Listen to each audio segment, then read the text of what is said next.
Marking the 20th anniversary of the Keating government, we're joined by the former Prime Minister, Paul Keating. In your book, After Words, you write about your meeting with the Queen at Balmoral Castle in 1993. Yeah. You said to her that a great number of Australians felt no association with her and no affection for her. You say, I told the Queen as politely and gently as I could that I believed the majority of Australians felt the monarchy was now an anachronism, that it had drifted gently into obsolescence. Can't have been an easy message to deliver. No, but she knew it was coming, and bravely she listened. In what sense did she know? Is she briefed about these sort of things? Oh, I think so, yeah. She understood what I was there to say. But I told her that it was not about her personally or her family, and that I would not involve her or her family, and of course I didn't. I've since had sort of messages from the royal family thanking me for the way in which I conducted the debate here. But, you know, the fact is that Australia can only be a great country when it claims its head of state as one of its own. It will forever have that derivativeness about it, while ever our head of state is the Queen of Great Britain, and we share her with 16 other countries. And, by the way, we get around with the British flag in the corner of our flag. I mean, great states do not do these things. But to say, well, nearly 20 years ago, that Australians had no affection for the Queen, I mean, how... No, I said no, some Australians. Well, in the Great Migration... How are you so sure of that? Well, in the Great Migration program, a lot of people here had no idea about the British or the British monarchy. But when you look at the recent visit that she made and the overwhelming affection that was on show, do you still think that's the case? Oh, it's an overwhelming affection for her personally, for her stoicism and for her conscientiousness.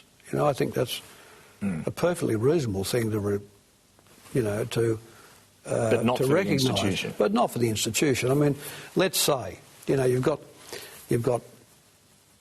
the current Prime Minister, the previous Prime Minister, Kevin Rudd, the Prime Minister before him, John Howard, and the Prime Minister before me, Bob Hawke, all believe that Australia should not move to a republic until the current Queen is no longer the Queen.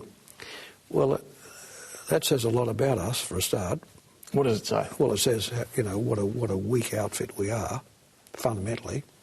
I mean, we're not going to take our republic. We're going to wait till the old lady dies or leaves. And, of course, the next day, King Charles and Queen Camilla will be there.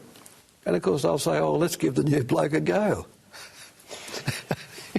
So you clearly don't buy that we should wait for Queen Elizabeth to go, no. And that could be a while. No, of course we... And look, you know, when the referendum was on, I don't know, but Prince Philip reported to have said, don't those people know what's good for them? It's you know, I mean, look, the royal family would have been quite happy to have kissed us goodbye and wished us good luck.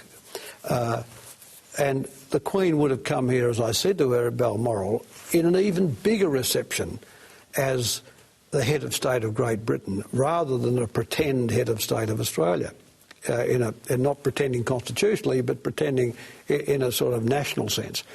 And I think the House of Windsor understands that well. It's only the sort of monarchists and drop kicks here who don't get it. But Labor's been in office for more than 4 years now, and they are Republicans, and we know they're only half-baked Republicans. This is the point. Why are they so scared to address the issue? They don't have the imagination about this. They don't see the importance of the country.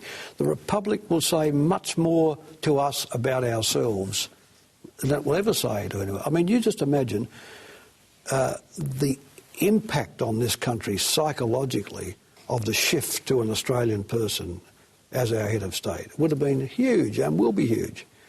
But, you know, if we weakly, and I mean W-E-A-K-L-Y, just sort of take it when no one else sort of wants it, you know, and say, oh, now we're a republic. I mean, George Washington didn't do this with George III, you know. Those Americans knew exactly what they needed. What do you think it's going to take for this to happen? Leadership, imagination. And we don't have that? On this issue, no. Another issue that